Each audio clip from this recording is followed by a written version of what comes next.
Yo, morena.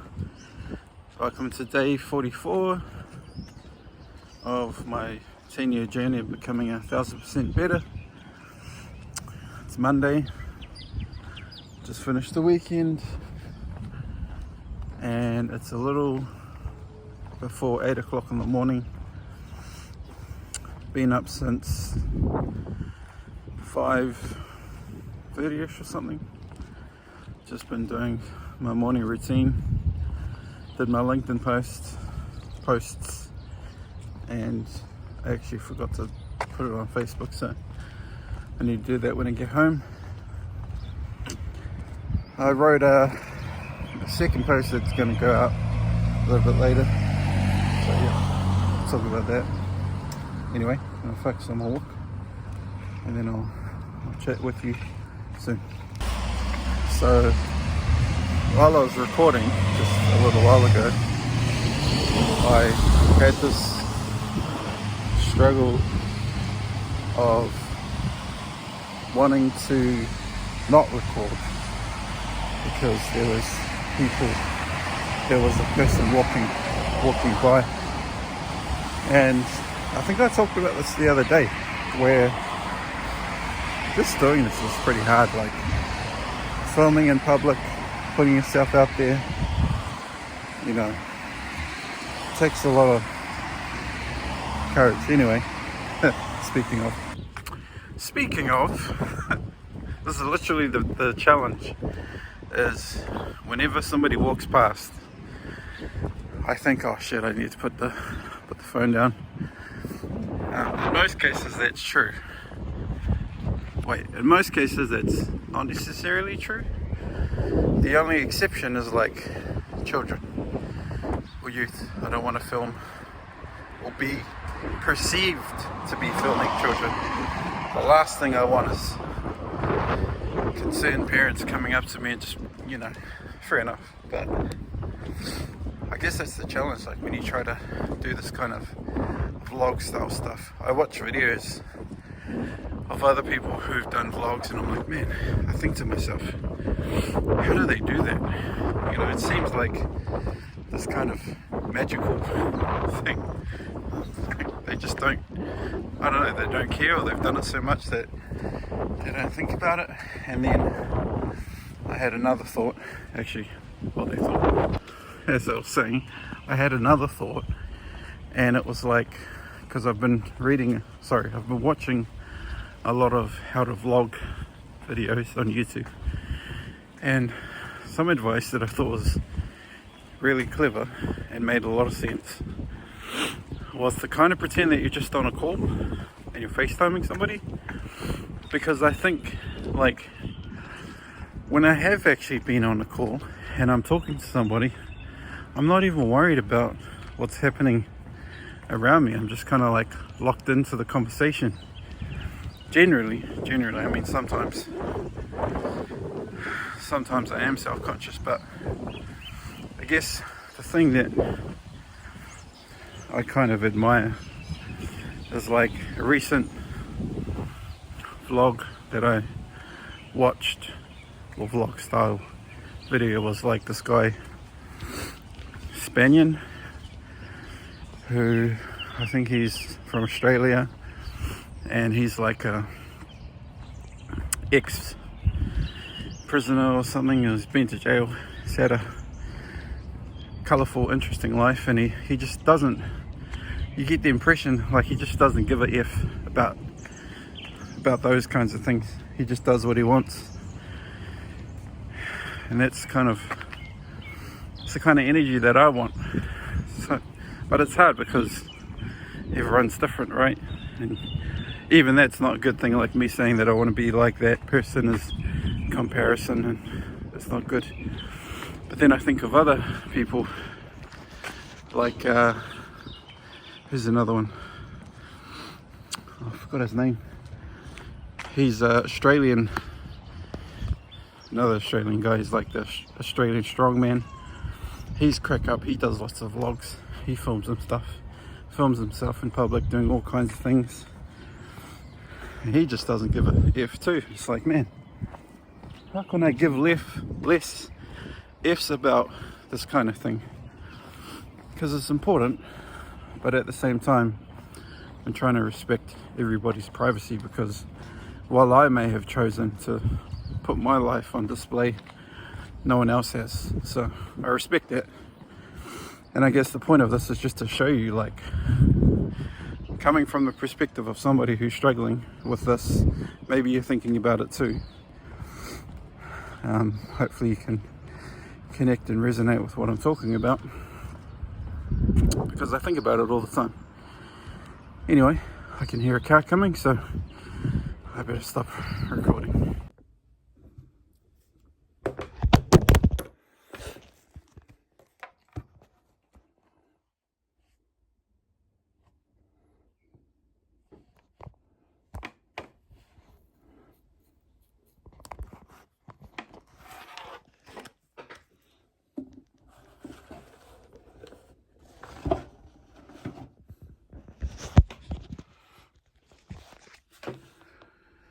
Man, I've been trying to record this so many times, and I can't figure out a good angle to like capture me puzzling. I might just need somebody to like record me. Anyway, I'm working on this puzzle. It's a WASGIJ puzzle. Actually, I'll do what I did before. I'll turn the camera around. Yeah, so I was saying it's a WASGIJ. I don't even know how you say that. Puzzle, and basically the way it works, this particular one, is you have to puzzle what you see from the parent's perspective. So for example, I guess it's this lady here, so you have to imagine that you're here looking behind. So, you know, there's Santa from the back perspective, there's the piano teacher, and they're like looking at a stage, and then that's the kid with the water, or kid, or whatever kid. Yeah, so it's kind of tricky. You have to kind of figure out what's on the other side of the room. Obviously, you know, you can kind of tell, okay, there's a stained glass at the top, there's stuff hanging from the roof, there's that kind of lights hanging, and that greenish border support. So then you take a look at, you know, the puzzle, and it's got curtains draped across the side. There's like a stage prop background, Christmas tree and presents and all kinds of different people, characters. So I think we're about 3 days in, and we're pretty close to being done. As you can see, I haven't really counted how many pieces are left, but I want to say maybe 100 or two. I think this is it, just these 2 trays. Actually, that's not a lot, so we should finish it today. My dad's been helping me, so yeah, see you in a bit. Actually, I just wanted to show you my current challenge. So there's 2 Christmas trees. There's one there, and then there's one there, and there's all these Christmas tree decorations left. So I need to figure out, just I guess by trial and error, which goes where. And this is the problem, like not having a reference picture makes it really hard, because you're kind of forced to like just basically take it one piece at a time and just trial and error. Like, for example, actually I think I spotted one as I'm looking at it. This one here looks like it fits over here. Does it? No, fail. Never mind. Yeah, that's literally what I'm doing, is I will look at a piece and try to figure out where the heck it goes with the limited information that I have. Actually, I think I just found one. This one here looks like it goes here.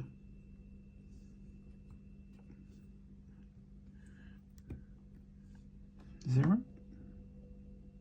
That looks right. No.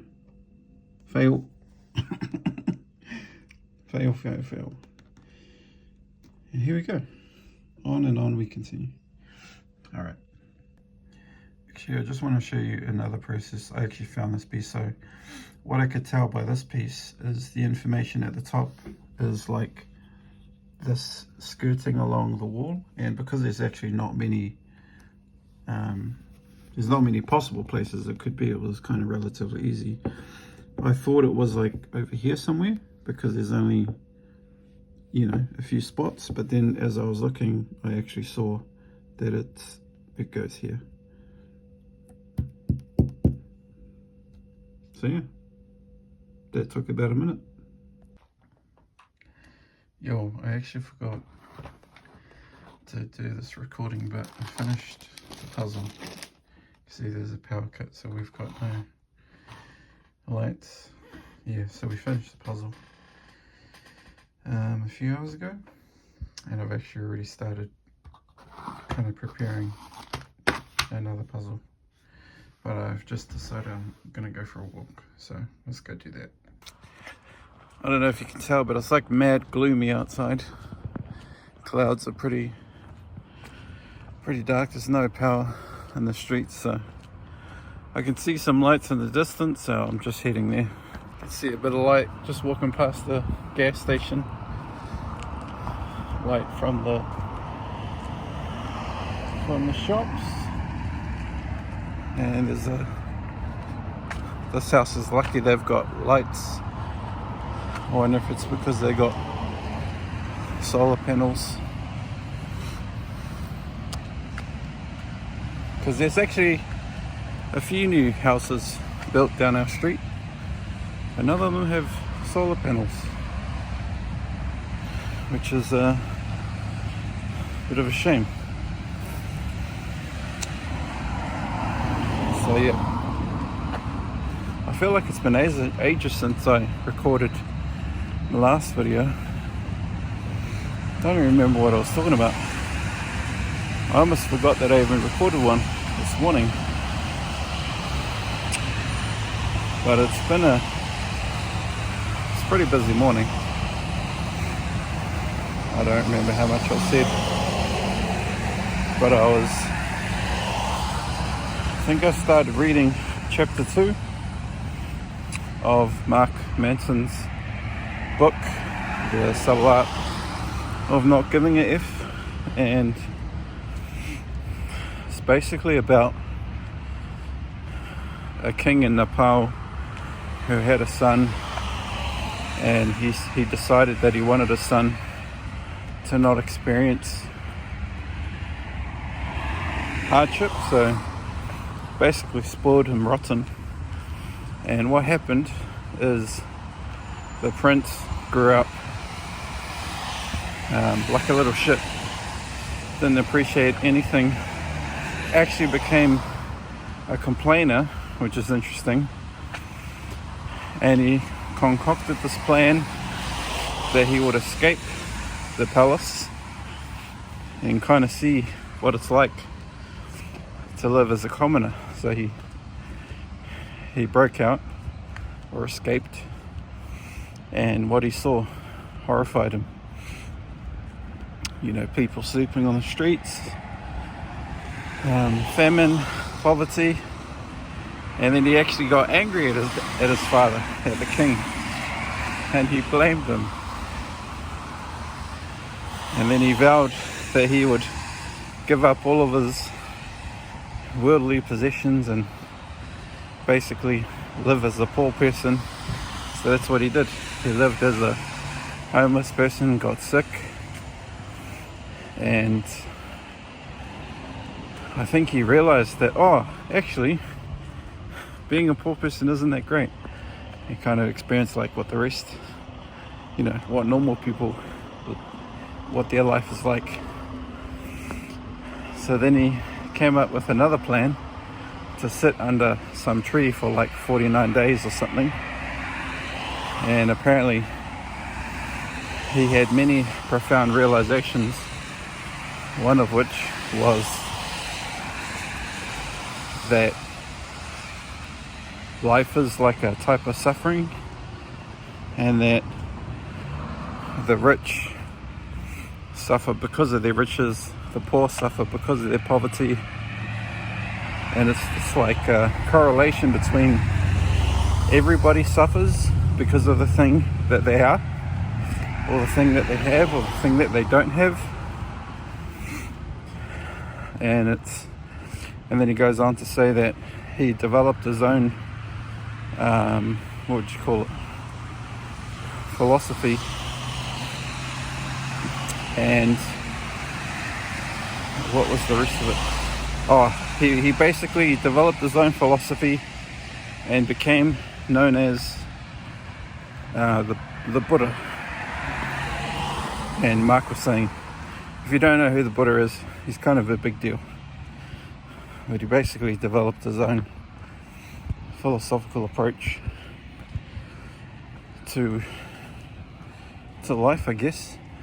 And I thought that was so interesting because it resonates. It resonates with another thing that I remember watching from Darren Hardy. I think it was in a Darren Daily. He said, choose your suffering, because you can either choose to suffer like the struggle of success, or you can choose to suffer the regret of not chasing what you want.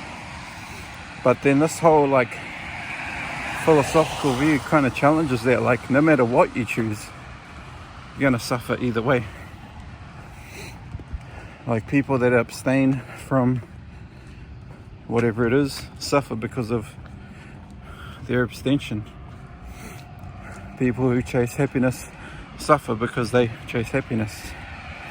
People who are alone suffer because they're alone. Like sometimes the thing that you're chasing for creates the suffering. And I think that's where he said also that happiness is not a solution. It's not an equation that you can solve. And the problem is the premise is, what does it say? If I look like X, or if I look like Z, then I will be happy. If I do this thing, then I will be happy. It's the whole if I, then I can be happy. Like it's the conditional thing that you must attain something before you can be happy, which is the problem in and of itself. So I guess the answer is to just be happy with what you have, which is basically gratitude. So yeah, anyway, that's probably enough talking. I think I'll do one more video and call it a night. We still have to do laundry, so still got a bit to do. Anyway, I'll see you in a bit. See, they're still working on the power. I was hoping it would be done by now. Dad said that they would they got a text saying it would be done by 6 or something, or 7 actually, and it's like already past 7. So anyway, I guess that's a reason to put the phone down, finish my walk. I'm almost home anyway, and yeah, just wait for the power to come on, or basically just use the opportunity to rest. I do have candles, but I actually want to rest, so I'll do that. See you in a bit. Yo, it's like 9 at night. Just had dinner. It's a late dinner because power was off, and it only just came back on not too long ago. So we couldn't make any food. My parents have just started watching a movie.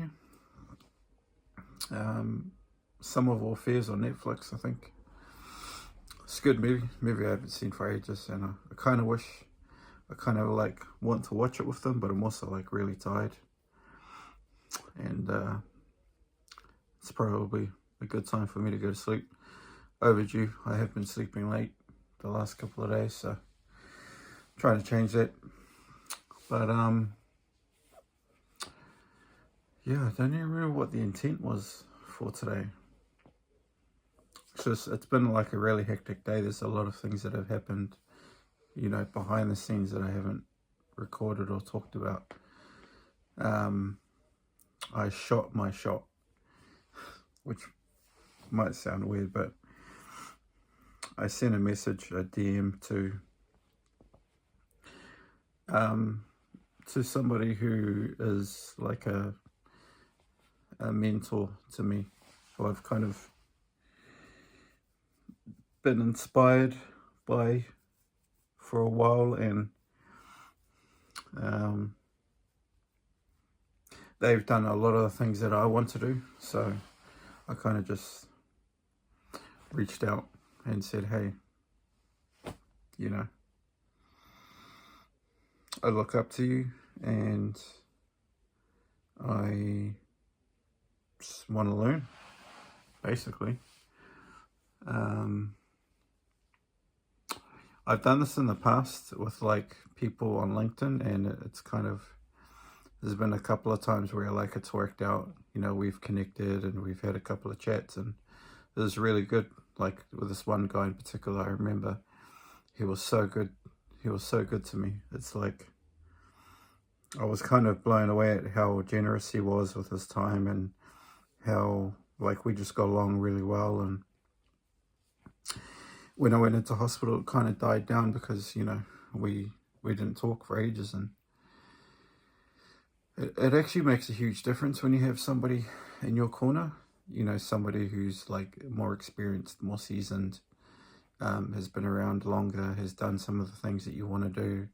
Like that's what we need, and that's what I need. So I just need a little bit of help. I need some clarity because I have a lot of things that I'm trying to do, and just been talking about it with my fiance tonight. Like, I need to rest and I need to focus on one thing at a time, but at the same time it's like I feel like I'm not doing enough. And it's this crazy thing. Like it's kind of, I guess, what I talked about, reflected on the book, you know, about happiness being a problem, and the way that we kind of typically think about happiness is like we have to do something, we have to achieve some kind of thing before we become happy, and it's like we miss the whole point. It's kind of like when you rush.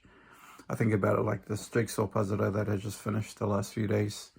Like you rush to the finish, but you know you don't enjoy the journey, and that's kind of what I'm trying to do.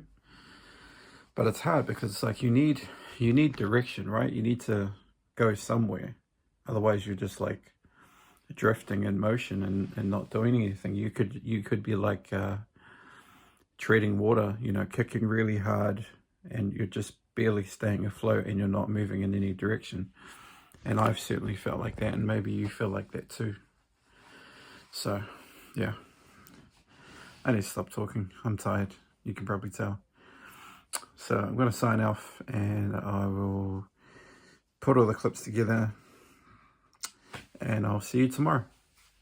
Signing out, day 44. Yeah, I need to work on all of this because, yeah, I have an idea for a script and I don't do it, and then it gets late, and then I just get tired, and yeah, I need to figure it out. So see you tomorrow.